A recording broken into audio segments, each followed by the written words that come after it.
Welcome back to the Complete Money Playbook, and today we're going to talk about your money reality. And the reality of your financial situation isn't defined by how much you earn, but how wisely you manage and grow your money. In a world where expenses are rising and rising dramatically, financial security feels elusive, and understanding your money reality is crucial. If you want to break free from the cycle of living paycheck to paycheck, being in debt, and having a negative net worth, you need to master these three key ideas: budgeting effectively, investing smartly, and again, dreaming and planning for the future. So today we're going to dive into mostly budgeting effectively and having a spending plan and understanding where your money is coming from and where it's going out to help you take control of your financial destiny. I would also say, if you did not watch last week's video, I would highly recommend watching either before or after you watch today's content. So if you want to start learning all things money management and financial literacy from the beginning and the basics, then please subscribe to this channel. Hopefully you're enjoying the content that we're going to put out there for you. And just know you can learn all you need to know. I was never the kid who spent money poorly. I was the kid with $20,000 saved up as I walked across the stage at my college graduation. I was the kid who had a candy selling business in middle school, worked in a fast food restaurant when I was 16, was a busboy in a fancy steakhouse in high school, and I was a bank teller in college. But there was a stark difference to how my parents were raised, especially my dad, post-Great Depression. My dad grew up in housing projects in New York City, and he knew what it was like to miss a meal or wear mismatched shoes. And he knew what it was like to be poor. So he wanted to teach me and my brother the value of money. So here's what my childhood was like. When my brother and I were young, I don't even remember how young we were when my dad started tricking us into learning all these lessons. You have to remember, my parents were divorced, so my dad lived in Southern California, and by the time my brother and I were in first and third grade, we lived in Las Vegas. And so because of that, my dad couldn't be as involved in our schoolwork and our homework and educating us as he would have loved to have been. So what he would do instead is every time we were around him, he would trick us into learning about money and reading books and all these kind of things. And it was kind of funny. I didn't realize how much he was doing that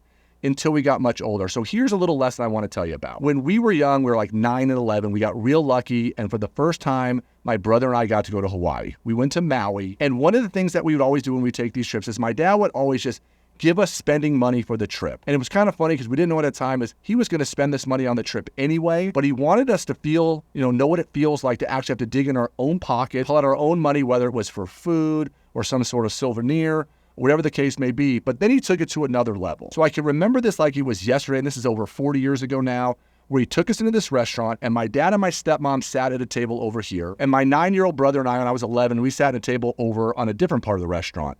Now, we were close enough he could still see us, but we were far enough away that they couldn't talk to us, they couldn't speak to us, they couldn't help us at all. And the whole point of him doing that to us was, one, we could learn how to communicate with a waiter or waitress, we could learn how to read the menu. He wanted us to understand and pay attention to how much things cost on that menu. He wanted us to basically be able to pay the bill, figure out a tip on our own. And I thought, man, we're 9 and 11, and he was already trying to teach us these lessons. But I'll tell you what, that lesson sunk in, let me tell you. And the lessons that I learned from things like that were unbelievable. They sunk in amazingly well. I'm going to tell you about my money reality and how good it was for me to learn and how bad it was. Like, my money situation went from good to bad to really good multiple times. And so I want to tell you a little story about how that all started. So like I told you, I walked across the stage at college graduation with $20,000 in my pocket.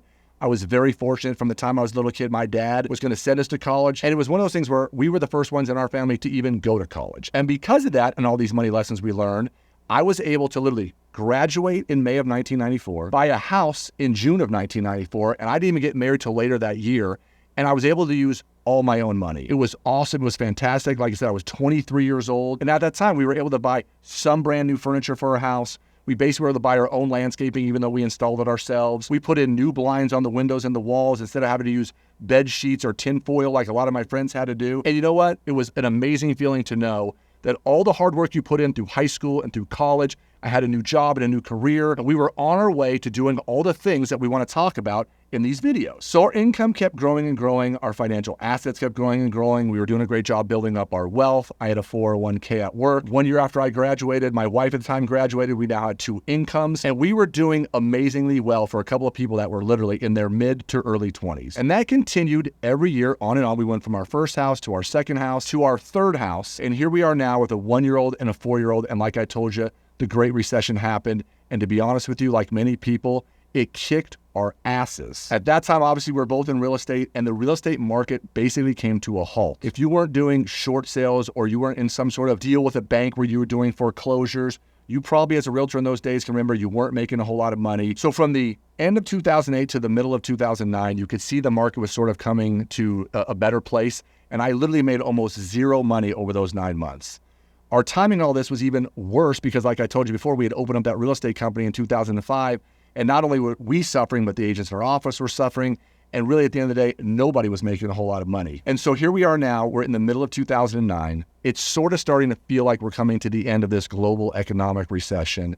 My dad was sick. He was in the hospital. I was a 39-year-old married man with 2 kids on my 3rd house. I'm in a position where if we don't start making some money, I'm literally going to have to get my house foreclosed on. I literally had a house that I bought in 2001 for $300,000 that by mid-2005 was worth well over $600,000.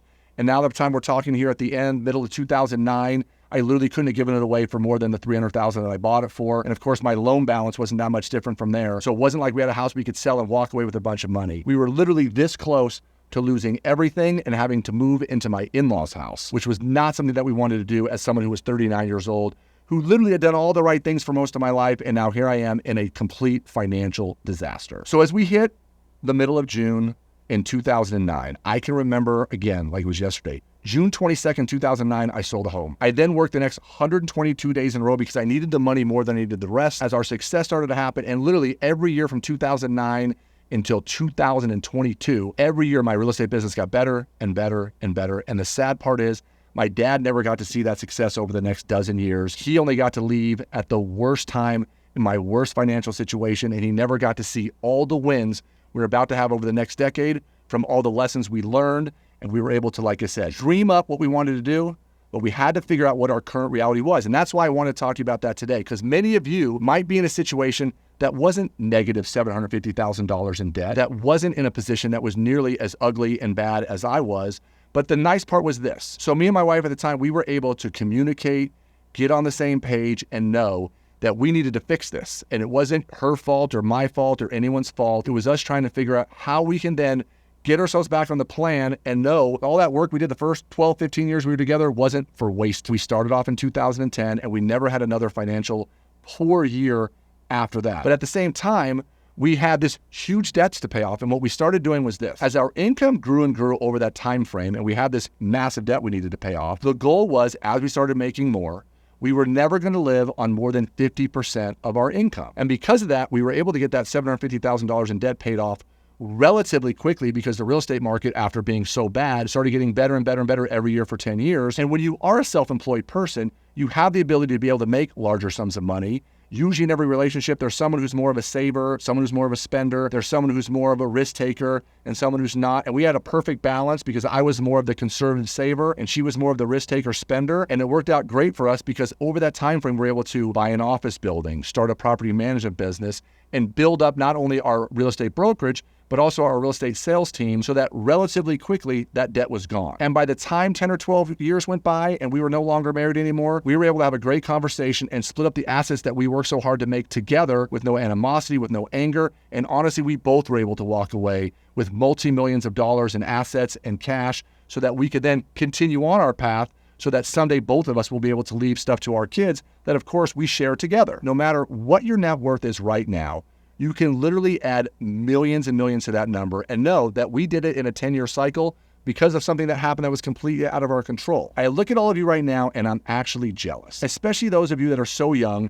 You have the capacity to almost anything you want. And when it comes to your money, you have time. So as you start to figure out what your money dreams are and what your definition of wealthy is, whether that's making millions and millions of dollars, or whether that's trying to figure out how to make millions and millions of donations, or you just want to get to the point where you're financially stable, you have a really nice house, whatever your goal is, it's all very doable. The younger and earlier you start, the better.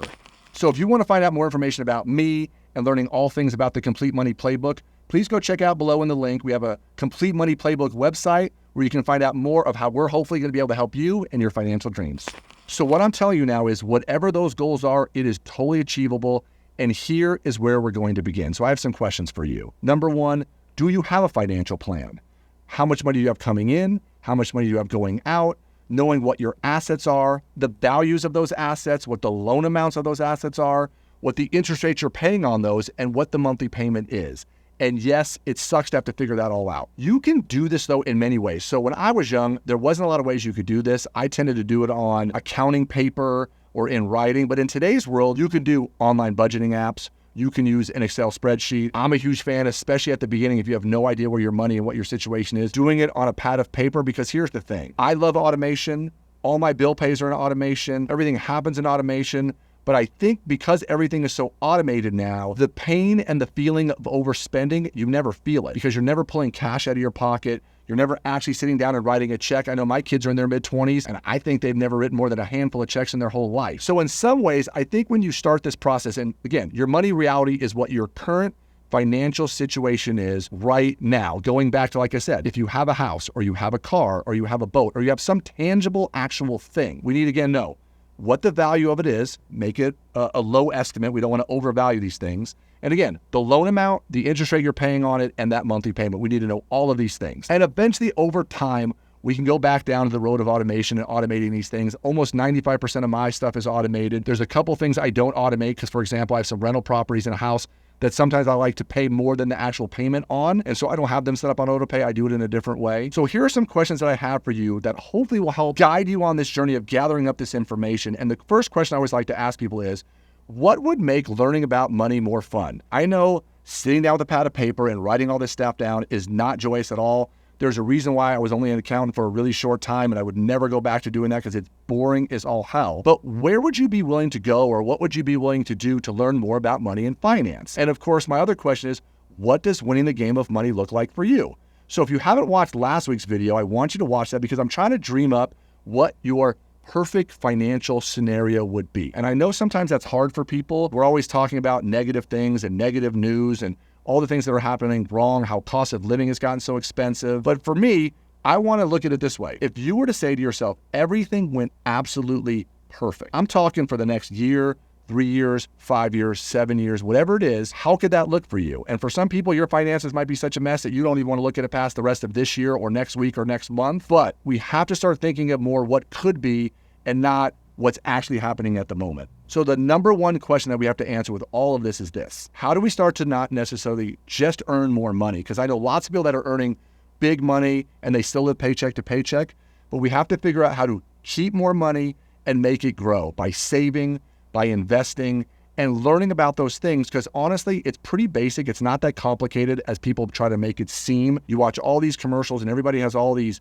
videos and all this information about trying to complicate how money and finance work. And in reality, there's just going to be a handful of really simple basic things you can do so that you can understand how to make more, earn more, keep more, and save more. Homework this week is start to think about and start to gather up the information that you might need in order to figure out where we are with our reality. Next week's video, I'm going to go into detail about this so that we can start getting this information and numbers together. If you have, like I do, your banking app on your phone, some credit card apps on your phone, wherever you need to gather up your information so that we can start putting this reality together for you guys, gather that stuff up this week, and when we watch next week's video, we're going to talk about exactly how we figure out where our starting point is, know what our dreams are, and then start working on the path to get to where you want to be. So if this is the first video you watched on the Complete Money Playbook, go check out last week's episode about money dreams. It's great information so that you can get started on your path to building wealth.